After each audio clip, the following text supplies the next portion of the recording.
Hey everybody, welcome back to Konversation with me, Rick. And this handsome young man next to me. You've been hitting on all of our last guests. I know, have you noticed that? Yeah, you have. What's wrong with you? I'm trying to show my feminine side. I see. I don't want people to think I'm always the goddamn... Is it the long hair? Is that what's going to be? This is Edge Brown. Let me get that out of the way before Diane keeps interrupting me. So, folks, this is a treat because... Nayin did some research, as he always does. Good job. And I did not get to, and I apologize for that, sir. Not a problem. But some of the things that we found out, he's a welterweight champion, right? And Kickboxing. Kickboxing, yeah. so let me ask you this before we get all into things, because I noticed a really cool accent. Where are you actually from? I'm from England. I'm from the middle of England. A city called Birmingham. Birmingham. Yeah, which is England's second biggest city after London. Yeah, he made it sound like it was it's a little place. It's the second biggest city. Birmingham. I know Birmingham. Yeah, it's a pretty big city. Yeah. So what brought you over here then? First I was in New York. I lived in New York for a while. Actually trained some fighters over there, and I was taking them back to Europe and back and forth. And then me, my ex-wife, and my daughter, we moved out here. Moved out to California. How long ago was that? Like 2004. You know, we always ask this one question from a lot of the people that we have on here. Yeah. What got you into fighting?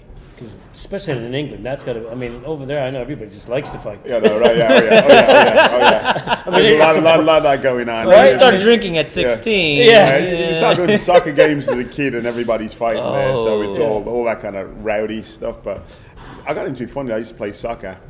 Which every kid is, from Mexico. Well, over there, yeah. And in England, it's the same. Every kid got a ball and you want to play. And I got a brother who's a year older than me. Right. And he started fighting and training. And so we was playing soccer. And like in the second half of games, he was so fit from the martial arts training, he just take over the game. And I was just like, what's going on? How come, because we're competitive. I'm like, this is not right. You know what I mean? You're making low kicks. Yeah, Time out. No, his stamina was so everybody else gassed out, and he's still just running back and forth. Yeah, still running. So then I started training for that reason, to get to play soccer. Wow, so it was just competitive. It's like, competitive. my brother got better than me. Yeah. I need to do the same thing. So you weren't bullied at all. I wasn't bullied, no. Well, there's a bit of bullying as well, but it's kind of like, my brother's smaller than me, actually, even though he's older. Really? Actually, he fought at featherweight, 126 pounds. So he's because a you're small guy. welterweight, right? Yeah, he's a small guy. Jeez, that must have been a lot of fun. Wow. So you train a lot of people from what I'm. Yeah, he's trained a lot of. Now, where do you train out of? Now I train out of the HitFit gym in San Francisco. It's a boxing gym. Okay. But there's a few Muay Thai fighters, but I'm not actively training any fighters now. I train this one guy, Gavin. He fought in Phoenix before the pandemic. Right. The championship out there they have a Muay Thai championship. Oh, wow. We went out there and he was going to go last year, but obviously it was cancelled. So sadly, if he wants to take it up again, for the now things are opening up. I'm curious because we do Filipino martial arts, as you know. Yeah. We play with the people over at Kaiju Kempo and all these other different styles. Rarely do we get a chance to talk to somebody in kickboxing, other than BB when he first came in just a few weeks ago. we didn't talk about kickboxing. And we didn't talk about kickboxing. That's not surprising. But and obviously we're familiar with kickboxing. Yeah. We're familiar with all the martial arts. Yeah. But I will have to say, and unfortunately so, that I never got into the kickboxing stuff. A lot of stuff that we do now, we don't even kick above the waist. Yeah. But I do know the value of a kick. But I think a little bit of training Filipino martial arts in Cali. I used to have some guys that trained me in New York, and they heavily studied Cali. Right. And some guys from England, they used to say they go to the Philippines and train with Leo. And that's Leo Gahe, by the way, folks. Dropping names there. We got to make sure we But it's very, like with Muay Thai and Filipino martial arts, it's very similar movement. It's very similar. If you got into Muay Thai, you'd find it easy transition because of doing Filipino martial arts. See, that part I didn't know, Yeah, because again, I'd never really dabbled into that section. Yeah, everyone I've trained that did Filipino martial arts and they did Muay Thai, they just seamlessly kind of fell into it. So there you now you have another one you can try. Oh. Get kicked by him. Have you seen his legs? Yeah, I know. That's what bet you that shin's like granite. No, I got kicked by Jordan. Oh yeah. That kid is crazy. Yeah, we brought in the guy who is I don't know if you've ever heard of Yao Yan fighters. Yes. Yao Yan guys, dude, he was like number 2 in the world he's at a the ranker, time. yeah. He comes in and starts kicking on him, and he's like, "Oh shit!" Yeah, his soft made my leg buckle. I was Yeah. like, nope, I quit. In fights, in fights, the most effective kick are the kicks to the legs. Yeah. Yeah, you don't have to go above the waist. I mean, in street defense, I don't see why you would kick above the Yeah, waist. and There's that's no why, need. like I said, we don't even kick above. There's no need to. You kick somebody's legs, you take their base out, and that's it. No. You know, they're pretty. So I have a question. Did you start with Muay Thai or was it kickboxing? Because I know earlier on there was a lot of regulation when it came to kickboxing. Yeah. So there was a lot of things you couldn't do that you can do in Muay Thai. Yeah, but what happened was I started out in traditional karate. I used to Okay. do Shotokan karate, right? Oh. So I got a black belt in Shotokan, and then kickboxing was going. I used to fight point karate in the tournaments. So I fought in these Shotokan only tournaments. Then you go to open where you had guys from kung fu and different other karate styles like Wadaru and stuff. So we used to fight in those tournaments, and then I wanted to go to. I saw. Benny Aquiles fight. I was the first guy I saw fighting, Dude, how crazy fighting is that guy? kickboxing back then, and I was like, wow. He was the god at the time. Yeah, my brother and I was watching it, and it was like, okay, we want to do that. So, so we didn't know, you had karate, and then back then you held your hands down here. You didn't have like a boxing kind of stance. So we would go to the local boxing gym. So we started training with the boxers, and then we started fighting amateur boxing. Okay. So we were fighting in karate tournaments and doing amateur boxing, and kind of tried to put that together, and then started fighting kickboxing. And it was fairly successful. And then we fought in the World Amateur Championships. And we met the guy, Master Tuddy, who came to England probably about 2 years before that. And he was doing mainly exhibitions. But then he started training fighters. Okay. He's training this one fighter called Ronnie Green, who was really good at that time. Ronnie Green. So we kind of got together with them. So after the tournament, we went out for dinner. And Master Tuddy said, why don't you come and train with me in Muay Thai? And then we can go and, do some Muay Thai fights. Like, great. So we started training with him, and then we started Muay Thai fights over in Europe and in Asia, just traveling and fighting. Now, when was this? This is what? Early 80s. Early 80s. Yeah. Now, what this is a selfish question, but when did you pick up on BB? I picked on BB when I moved out to San Francisco. Really? Yeah. And BB was here, and he was training with Crew Sam. Right. And so I was over there, and I was helping instructor. Because he speaks highly of you. He does. He speaks. So then Crew Sam didn't want to take the fighters a lot to travel, so I got BB to travel a lot. So we started training him, and he started traveling in up to Canada, and he went over to Amsterdam and get some fights in. Was he a pain in the ass to train? No, it was okay. No, he's pretty. BB, I'm just messing with you. BB was pretty easy to train, but BB, when he had to make weight for the fight, couldn't wait, became the most miserable person on the planet. Well, that's why, because I know With his height, yeah. after he and I talked, Yeah. after we had our conversation, and you could tell that he was just a real, well, back in the day, what we would call punk, Yeah. And then to see him, because when we met him, he wasn't like that. He was a super nice guy. Yeah, super nice guy. But when we started talking about his past, we're like, oh, yeah, you were like me. We're trying to clean the ledger from all the bad shit that we used to do. You two, way too much in common. Yeah, you had too much red on the ledger, right? Oh, yeah. Oh, it was bad. But that's why I'm wondering, that's why I'm curious, because like it's a selfish question, because he must have been, I don't know, I guess he must have been getting ready to come out of that. I think it was. I think once you start fighting professionally and you work so hard in the gym, then your attitude changes, right? Yeah, you don't want to screw it up. Yeah, kind of like. Well, yeah, and that's the same thing when we tell our students, when they first come in here, if they have that attitude, oh yeah, I want to learn to beat people up, and no, not here. You got to leave. Yeah, it's kind of. we don't want you here. Because like when I grew up in England, you get in like plenty of fights, and these kind of the soccer hooligans and stuff. So you're walking down the street and you can get like accosted or and then when I was a kid, I was like, okay. You want to fight? Let's fight, And I've done a bit of martial arts. Okay, let's go. But then the more you do and the more you train, the more you just like they come and you just like, no, I haven't got time for that. You just no. It's just like, I always tell my students, I say, I'm teaching you to fight so you don't have to fight. Exactly, yeah. Because that, like you said, what's the point anymore? Exactly, and you can always get out of a fight. If your ego says to you, okay, I'm going to fight, but you can always get out of it. That's the big one. That's the big one. Yeah. Why do you think it is that a lot of people have a hard time doing? We're talking about Getting out of a fight. ego. Yeah.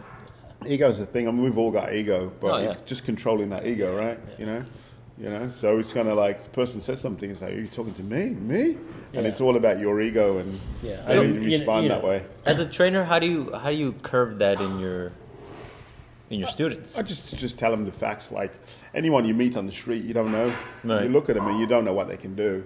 So you think I'm going to kill this guy, and the guy could be, you know, You don't, whatever. You know what I mean? The guy, He the guy could be a quick draw. It could be really dangerous. I mean, apart from weapons, even Right. though the guy could be. I mean, how many fighters that you've met that look like Oh my goodness. choir boys? You look at them and you go, Well, he doesn't look like a choir boy. He just Yeah. doesn't look very strong. But, exactly, yeah. So Kick my ass left and right. you could never tell from appearances. So I tell them, you never know. you know, one of the big things that I always tell the students, I always say, you know, when you're going to square off a guy, always assume he can kick your ass until he proves that he can't. I mean, because if you don't look at it that way, then you're willing to get into a fight. But if you look at it and say, okay, this guy, you know, he's going to kick. I'd rather not fight then. Then it kind of dissuades you from getting into fighting, trouble to begin with, you know. I think it's more serious than that though, because a fight can end in death, right? Oh yeah. Well, yeah, and So that's why we say that. If you're not prepared to go all the way, then don't do it at all. You know. Then that's a hard mindset to really get through because sometimes people think, oh, I'm just gonna, show and flex and punch him out, and then one punch knock him out. The guy falls down, cracks his head. That's now it. he's dead. Now you're going to jail for what? Yeah. Because you're like, oh, I'm a tough guy. Well, you're not tough enough to survive in prison, but Yeah, obviously now you have to. Exactly. And you're a pretty boy. Oh, you're in trouble. But even I watched that thing the other day with Joe Schilling, the fighter. Did you see that Yeah. online? No. When he was in the bar and some guy's trouble and he knocked the guy Oh, out. that yeah. Yeah, I saw that. And then now the guy's suing him. So now you got to hire a lawyer. You know, Yeah. you got to go to court and fight. So even if Joe Schilling gets away with it, it's probably $30,000 In the hole, yeah. In the No, hole. because he's an idiot. because you smack some guy that you know running his mouth and drunk. Yeah. How funny. It's not worth it. you Yeah. know? Is it worth all the fights that come afterwards? Yeah, it's not worth it at all. What do you think of? Because I'm sure you watched it, the Conor McGregor fight. It's really funny. I've been having this conversation with people. Oh, I can I mean, imagine. Muay Thai. I've been doing Muay Thai since the 80s, right? So there's plenty of leg kicks out, and never seen any broken legs. But now it's gone to MMA. These guys, instead of kicking the thigh, they're kicking the calf, which is low. Oh yeah. So if you kick the thigh and somebody lifts the knee up and checks it, it's only going to be so strong.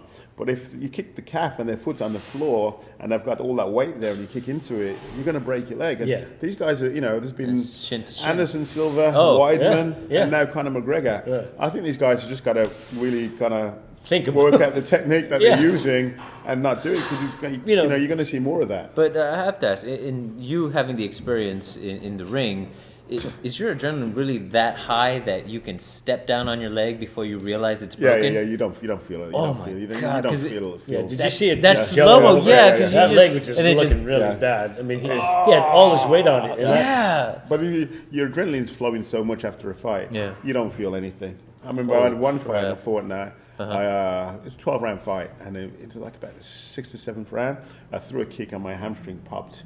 And it was loud because there was about, 5,000 people in the crowd, so it was full place. Wow. But I went back to my corner and I goes, was that pop your hamstring? So it was that loud that they could hear it above the crowd. Wow. And I was like, yeah. And I fought the rest of the fight, no problem. You know? Like, no problem. No, it didn't bother me the slightest. until after. And then after, we went out, Cool down, yeah. got to get some dinner and eat with people, and I tried to get up out the chair. Oh, Wasn't happening. Guys, that is They had so to Pick crazy. me up and carry me out and put me in the car. They had to pick up the chair. I couldn't move, and then the next morning I was just like, oh my God. In terrible pain. It's kind of terrible. But that, when the adrenaline's going in the fight, you don't feel too much. Oh. But They that's actually scary. heard the pop? You don't have the pop, yeah. And what's worse is that since you don't know you're hurt, you keep going. You keep going, yeah. And now you're doing so much more damage that you don't Oh, yeah, realize yeah, that. yeah. That's intense. It's crazy. But that's how the human body is with adrenaline and things focusing. I mean, it's... Yeah, that's flight or flight kind of mechanism. Yeah. Do you think he'll be back? McGregor? Yeah. I don't want to see him back. I think he should go away. Thank you. I think his behaviour afterwards was Oh, it was, Oh, Deplorable. yeah, that's... he was such a. disgusting. Yeah. It's just kind I of... mean, talk. Yeah. He and I've never liked him. no, it's He's kind of... always had that attitude. He always brings him up. Yeah. He always brings him I up. hate. Well, it's cool that you want you do your trash talking. Yeah. And then when you start talking about killing you, I'm gonna kill. Then it's like, dude. Oh, and then family. That's, Yeah, and then he that's a starts no. bringing in family and stuff. Yeah, and we're that's like, come not on, that's man, not sport. Then I really want to kill you. Yeah, and that's how the other guy felt. He's like, Yeah. okay, you're a dick. I don't care about you. I'm gonna just do, you know. But McGregor before, when he was had his whiskey, Oh, and yeah. he went into that pub in Ireland. Yeah. And the older guy wouldn't drink his whiskey, and he smacked him in the face. I mean, That's- that's the kind of shows his character. Yeah, it definitely does. He's not a good guy, you know. It's kinda, Yeah, well, you know. based I mean, on we what we've will do seen. something once. I mean, the first time when he did that, they got a pub up like, okay, maybe he's drunk, and it's you know, you can give him a pass. He's acting silly. Yeah, but 'cause this he also- the way he's talking, Yeah. I'm like, He also had that issue with like a fan and knocking the phone out of their hand and like Yeah. it's been a few. It's been a few. So I was really surprised that that a lot of the commentators were saying that he still might have won. And I was thinking, no, from the one round that I saw, yeah. it didn't look like that. But I think the thing is with his leg was hurt. I can tell earlier on, so that may be a factor in why he was losing. Yeah. That you'll never Yeah, well, know. he was, like well, what it was fractured yeah, prior. yeah. Okay. It Well, looks you know, like that he was. his opponent was telling, he goes, I know I hit your leg, I know. Because he even Yeah. pointed at the leg, goes, oh, your shit's fucked up. And then he went going, and then he broke the leg. Broke the leg, yeah. But he knew he had already damaged it. Yeah, From he that did his kick. thing. Because he had to point it out. Because you There was one scene as well when he threw a leg kick after, and it landed on time, and you could see his leg kind of was already wobble. wobbling, yeah. Somebody had it online, and they slowed it down, and so that was because he threw that kick, and then he went through the punches. He stepped back, and then it broke on him. So, but that just So, hurts. why are you not training anymore? training fighters, Yeah. it's a big commitment. It takes a lot of travel, a lot of time. So it was just kind of after a while, it's just kind of, and then you don't get so many kids that want to fight them much anymore. Really? You That's think so? dwindled? It's dwindled, yeah. Huh. Is that because of MMA? It could be. I don't know. I don't know if you blame MMA, but I mean, in the Bay Area, when I first moved there in 2004, there was Muay Thai fights everywhere. You had a Fairtex gyms, you had a bunch of gyms, and you had competitions going on all the while. Well, a lot of them have closed. Now, Yeah. there's a lot of them are closed, yeah. You guys over there, And then you only have Muay Thai tournaments here, like maybe once, twice a year, instead of before they were pretty much monthly. Yeah. So it's kind of totally slowed down. Huh. Yeah. So I it's was not never- profitable anymore? Is that really because it's a lot with the backing, or is it just people not wanting to do it? It's kind of the I don't know, because the guy Scott Coker who does Bellator, he used to have Muay Thai tournaments down in San Jose. Yeah. And then he started promoting MMA, and he's Then kind it of just like died down. he said, yeah, well, he's doing this same amount of work. He's getting 10,000 people in the crowd, as opposed to 2,000-3,000 people. So he's kind of like, okay, I'm going to go the with money's the over MMA. here. Yeah. The money's over here. If I'm going to put in the work, I might as well do this, and it's more successful. Yeah, and- I can't blame him for that. yeah, so so maybe other promoters took the same revenue. same What were you looking for in somebody that you wanted to train? I mean, obviously you saw something in BB that said, "Oh, Yeah. I want to play with this kid." Well, I mean, it's the guys that want to put in the work, Was he that dedicated? Yeah. Oh yeah. He put in the work, he'd put in the work every day, and that's Do that's you why he ever- was successful, because he puts in. Do the you work. ever get to a point where you start with one kid and you realize this isn't going anywhere? Yeah. How do you tell them? What? I tell them straight. Really? Nowadays, because I used to, when I lived in New York, and I was still like at the end of fighting and just beginning to train people. I used to train with them, so I used to set up dates. We go running and take them out in the gym with them. So okay, you got to do this. So I was actually, coaching them along really closely. Right. But later on, I got a kid and everything. You haven't got time to do that. So you say to guys, okay, you've got to do this, and give them a schedule. Yeah, by the time I get there, you should have already ran. And then you go to old Mitram and Thai pads, and they're not in You don't shape. see it. And I go, you've been running, and I go, yeah. I'm like, no, you haven't. I'm the same way with my son. You've been training? Yeah, I've been training. No, you haven't. You know straight away, right? Yeah, you know when they have or they have not, and they're always they look at you like, no, I really have. That's bullshit. It's like the whole dentist thing. Have you been brushing your teeth? No. I can see it, right? So it's kind of like, so if someone doesn't want to put in the work, I tell them it's not for you. You've got to. Wow. You're going to go into a ring with someone who's trying to knock you unconscious. If you're not prepared, you're in big trouble. I always feel bad when I have to tell somebody you can't stay here. Yeah. You gotta go. I mean, you're not. I actually had to jump on one of my students just yesterday. Yeah. And I had to tell him, like, listen, you've been here this long. You should be further along. I know you're not practicing. I know that, either you start fixing this, Yeah. or I don't want to play with you anymore. Yeah, you got to go. Yeah. Yeah, go. you know, and that hurts, right? Because they want to be, because they want to Obviously, be they come there back, yeah. somewhat, Yeah. but they, Yeah. and then what do they say? Oh, I don't have the time. Yeah, but if you said to them, you want to go out and grab a beer, I've got the I time. got time for that I'll buy you dinner. You want to go? Oh, yeah. all day. In this person's defense, they Yeah. wouldn't do that because they're fitness nuts, so they wouldn't. Yeah. Yeah. Yeah, But if you said you want to buy you dinner, I'd be like, okay, you know? Yeah, I'll that's be true. there, Then definitely, you know? yeah. There's always things you can say to them you're going to do, and they'll do it. You want to go and watch a movie? Right. Yeah. But will you go train? I mean, you got to have the commitment. Well, for me, somebody, one of his teacher students, his older brother had a student, and he's 6'4". Yeah, pretty ex, like recon sniper, corrections officer, and he said, "All right, well, seriously," because I said the same thing. I was like, I don't always have time to train. Well, how much time can you make? You got 10, 15 minutes. Work on something that time. At least you're doing something versus just nothing at all. A little bit over time is going to help versus doing nothing and then trying to do everything all at once. In the Gotta 1 keep hour, doing it. 2 hour Yeah, class. that consistency is better, So I was like, okay, and then that got into my head, and I really started doing it because when a 6'4" guy tells you to do something, you kind of want to listen. You do. How long have you been out of the fight game then?